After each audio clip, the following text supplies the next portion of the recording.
안녕하세요. 옷장사의 보물지도 김 대표입니다. 이번 주에는 제가 우연히 이렇게 채널을 돌리다가 영화를 하나 보게 됐어요. 그 영화가 어떤 영화냐면 이겁니다. 국가부도의 날.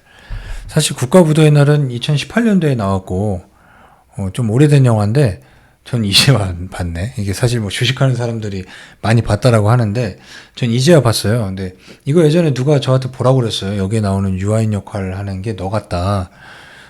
근데 뭐 물론 생긴 거 말고요. 근데 보니까 난 잘 모르겠는데 이게 저 사람 뭐 대단한 성견지명이 있었던 것도 같고 우리나라가 좀 뭐 폭락하고 뭐 IMF에 뭐 자금을 받을 거고 이거 예측한 건 맞는데 저라면은 그렇게 투자 안 했을 것 같거든요. 물론 이 사람이 파생 상품 뭐 달러를 매입하고 또 무슨 풋옵션은 이제 하락을 예측한 다음에 레버리지를 이빠이 때려갖고 밑으로 걸어놓는 거예요. 떨어질 때마다 수익이 나는 거예요. 그러니까 예전에 뭐 우리나라 뭐 김일성이 미사일 쐈다라고 했을 때 누가 몇백 배 벌었다라고 하는 거는 뭐 저렇게 옵션 투자한 사람들.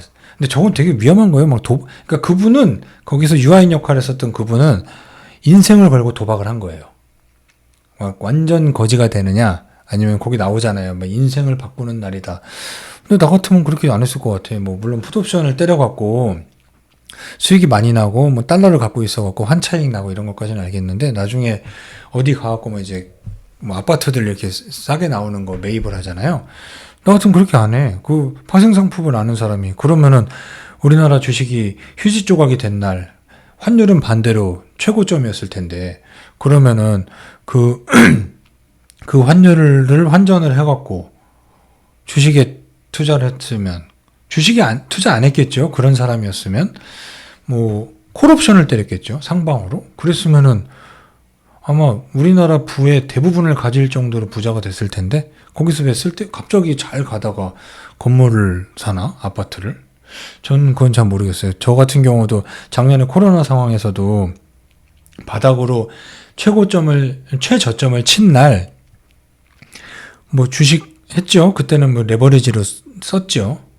근데 굳이 거기에서 뭐 아파트를 산다? 그건 좀 아닌 것 같아요. 그거는 제가 볼 때는 여기 감독이나 작가가 자본시장을 제대로 이해 못했기 때문에 그런 게 나온 게 아닐까. 그러니까 지금 사실 그 수많은 전문가들이라고 하는 분들이 나와 계시는데 그분들이 사실 이때 돈 번 사람들이 많아요. 뭐 외국 이름 가지신 분도 있고 뭐 어디 되게 유명한 막 미래를 위한 뭐 하시는 분도 있고 근데 이때 돈 번 게 거의 끝이에요. 그 사람들은. 이게 저번에도 얘기했다시피 주식시장은 훈장 같은 게 하나 있어요. 내가 언제 몇천 프로 났다 뭐 했다 그거 하나 갖다가 평생 책도 쓰고 강의하고 먹고 살아요. 근데 그 당시에 뭐 이렇게 바닥에서 이렇게 주식으로 수익 내고 뭐 존니 같은 사람은 그때 우리나라 주식이 휴지기가 돼서 우리나라에 들어왔다라고 그러잖아요. 그러면은 달러로 환전을 갖고 들어왔을 거 아니에요. 그러면은 얼마나 많은 환전을 했겠어요. 환전이다라는 게 뭐 1달러에 1,000원이었던 게 2,000원 됐으면은 그 앉아서 그냥 2배 먹는 거예요. 나중에 정상으로 돌아가면. 근데 거기서 주식으로 얼마나 많이 매집을 했으면 나중에 또 미국으로 달러로 바꿔서 또 나갔을 거예요. 그런 사람들은. 그러면은 앉은 자리에서 일단 2배 나누고 시작을 하는데 바닥에서까지 하니 얼마나 보면은 여기서 IMF가 우리나라에 요구한 사항을 보면은 기가 막히잖아요. 구조조정을 하고 뭐 금융사들에게 그 해외에 개방을 하고 그리고 그 금리를 갑자기 12%에서 30%로 올리고 여러분 여기서 우리가 사실 여기 나오는 그 뭐 한국은행인가요? 여기 나와 있는 분들이 우리나라에서 엄청 공부 잘해야 가는 거잖아요. 엘리트들이 가는 데인데 저기 안에도 수재가 없고 보면은 좀 마음이 아프더라고요. 저기 김혜수 씨가 했었던 저분이 실상을 밝히기 위해 언론에 인터뷰를 하지만 뉴스가 나가지도 않아요. 그리고 IMF가 우리나라 들어와서 협상하는데 미국의 뭐 재정부 뭐 차관인지 뭔지가 우리나라에 같은 호텔 같은 층에 들어와 있고 이거는 이 IMF라는 거는 사실 국제통화기금이다라는 이름으로 멋있죠. 국제통화기금. 하지만 얘네들은 이 개발도상국이 이렇게 농경사회에서 이 산업사회에서 정보화사회로 이렇게 급속도로 발전해 나가다 보면 부작용이 사실 있죠.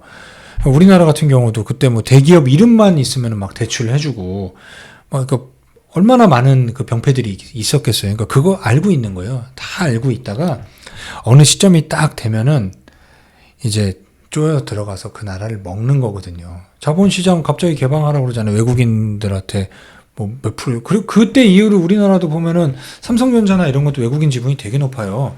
그건 뭐냐? 그 당시 바닥에 휴지 조각이었던 우리나라 주식을 지네 돈으로 환전해 갖고 그 바닥에서 먹은 거를 갖고 있으면서 지금까지 배당 수익을 먹고 있는 거예요. 우리나라 금융산업도 걔네가 다 갖고 있잖아요. 그러니까 보이지 않는 경제 식민지인 거죠, 이게. 제국주의가 끝났다라고 생각하십니까? 저는 아니라고 봅니다. 그게 멋진 탈을 바꿔 쓴 거죠. 예전엔 생명을 위협하면은 사람들이 무서워하던 시절이 있었죠. 근데 요새는 생명을 위협한다고 하면은 그래 나 죽여 하고 들이누워요. 생명보다 더 사람들이 무서워하는 건 돈이에요. 그러니까 돈을 쥐고 있는 그 이 자본가들이 뭐 IMF도 그 뭐 하나의 그거죠.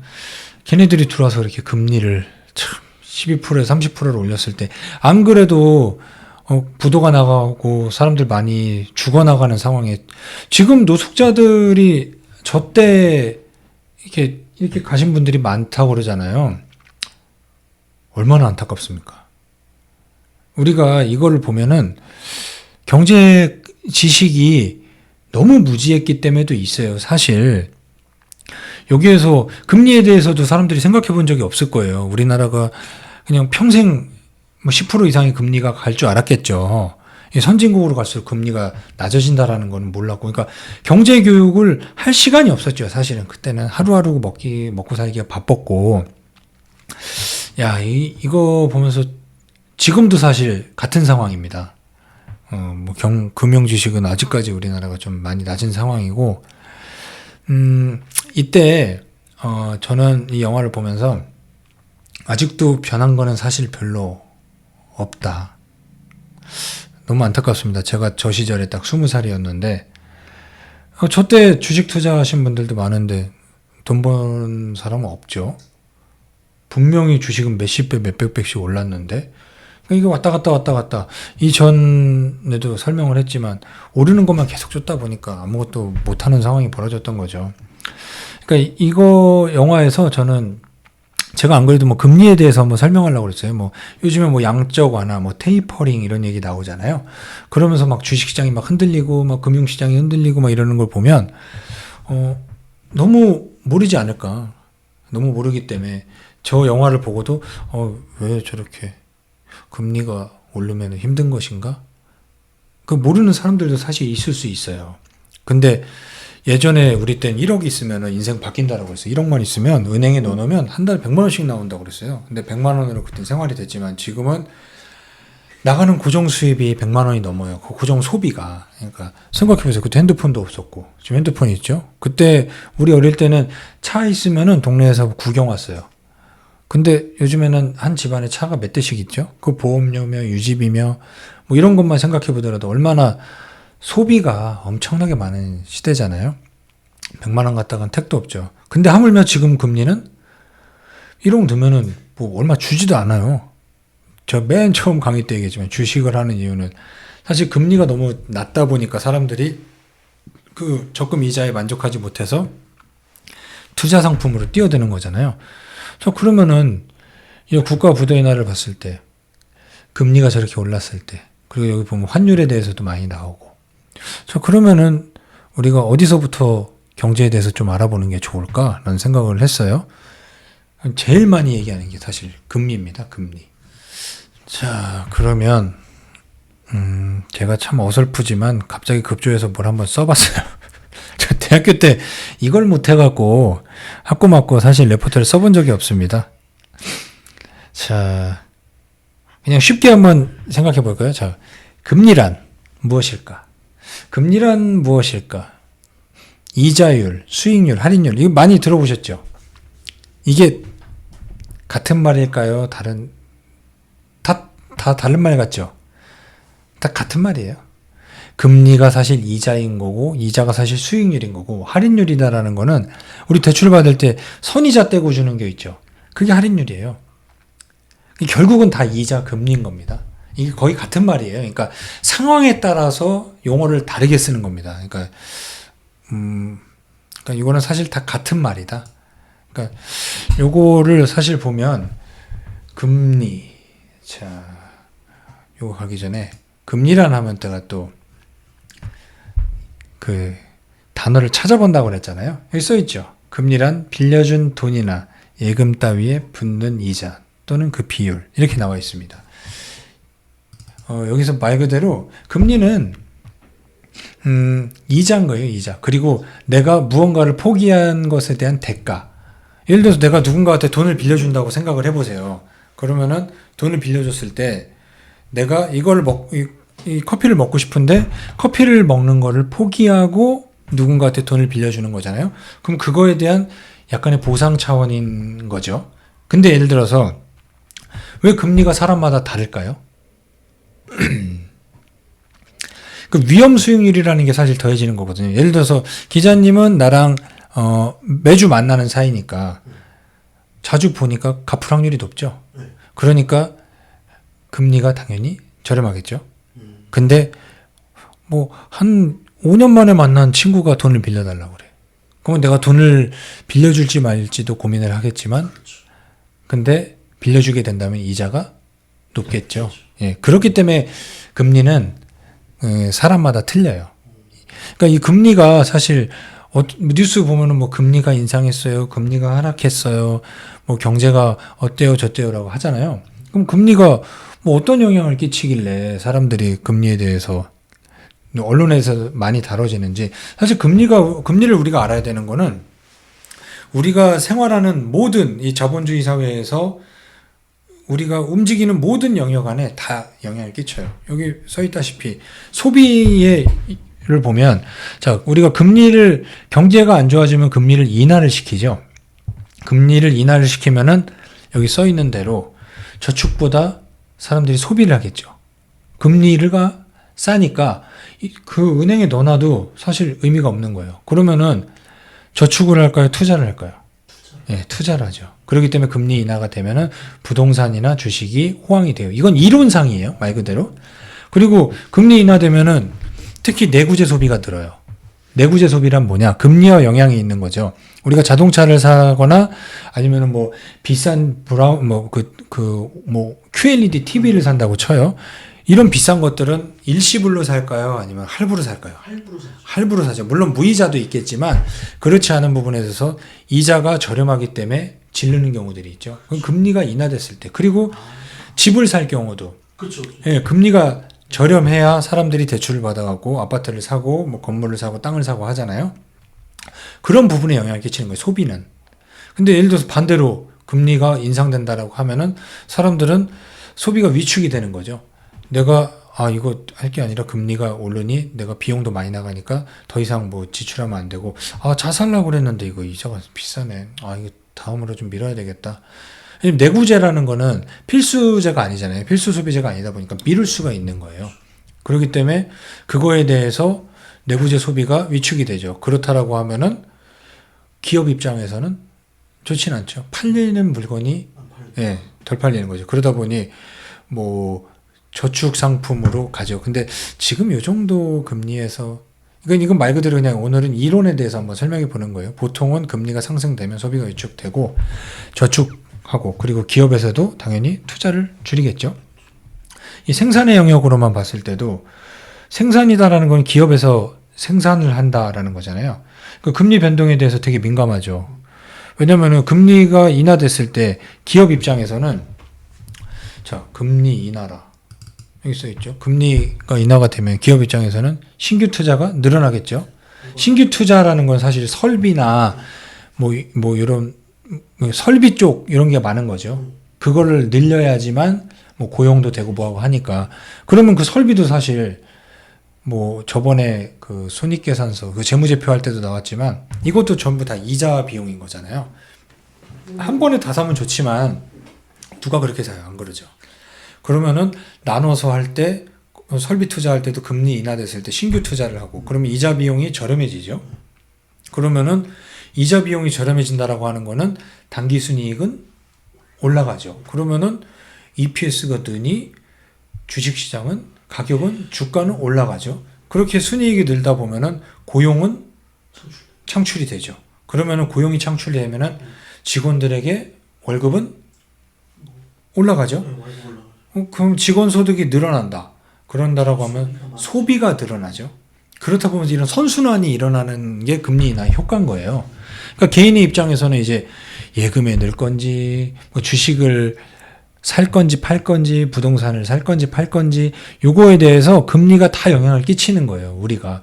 예를 들어서 반대로 기업의 입장에서 금리를 인상한다고 해봐요. 신규 투자를 줄이겠죠? 그러면은 이자 비용은 올라가기 때문에 순이익은 떨어지죠? 그러면은 순이익이 떨어진다라는 것은 기업이 생산성이 떨어지고 있기 때문에 고용 효과가 줄어들죠. 설비를 줄이기 때문에 고용은 감축이 되고 그러면은 이 순이익이 떨어지기 때문에 직원의 소득은 떨어지죠. 그러면은 소비는 위축되죠.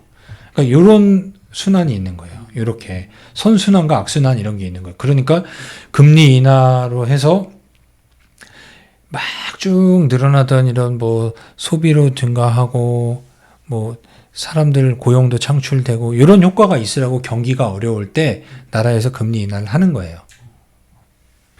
자, 그러면 부작용이 있지 않을까요? 그렇죠. 너무 계속 금리 인하만 예, 금리를 계속 인하한다라고 하면 어떤 부작용이 있냐? 물가가 오르죠. 그러면 물가가 그러니까 지금 상황이 그 상황인 거잖아요. 금리 인하하고 저금리고 양적 완화라는 걸 해갖고 막 돈이 막 통화량이 막 뿌려져 있는 상황에 돈의 값어치는 떨어지니까 당연히 물가는 올라가고 원자재 가격은 오르니까 그거에 맞게 기업 수익은 좀 떨어지는 것 같은데 또 소비는 또 일어나.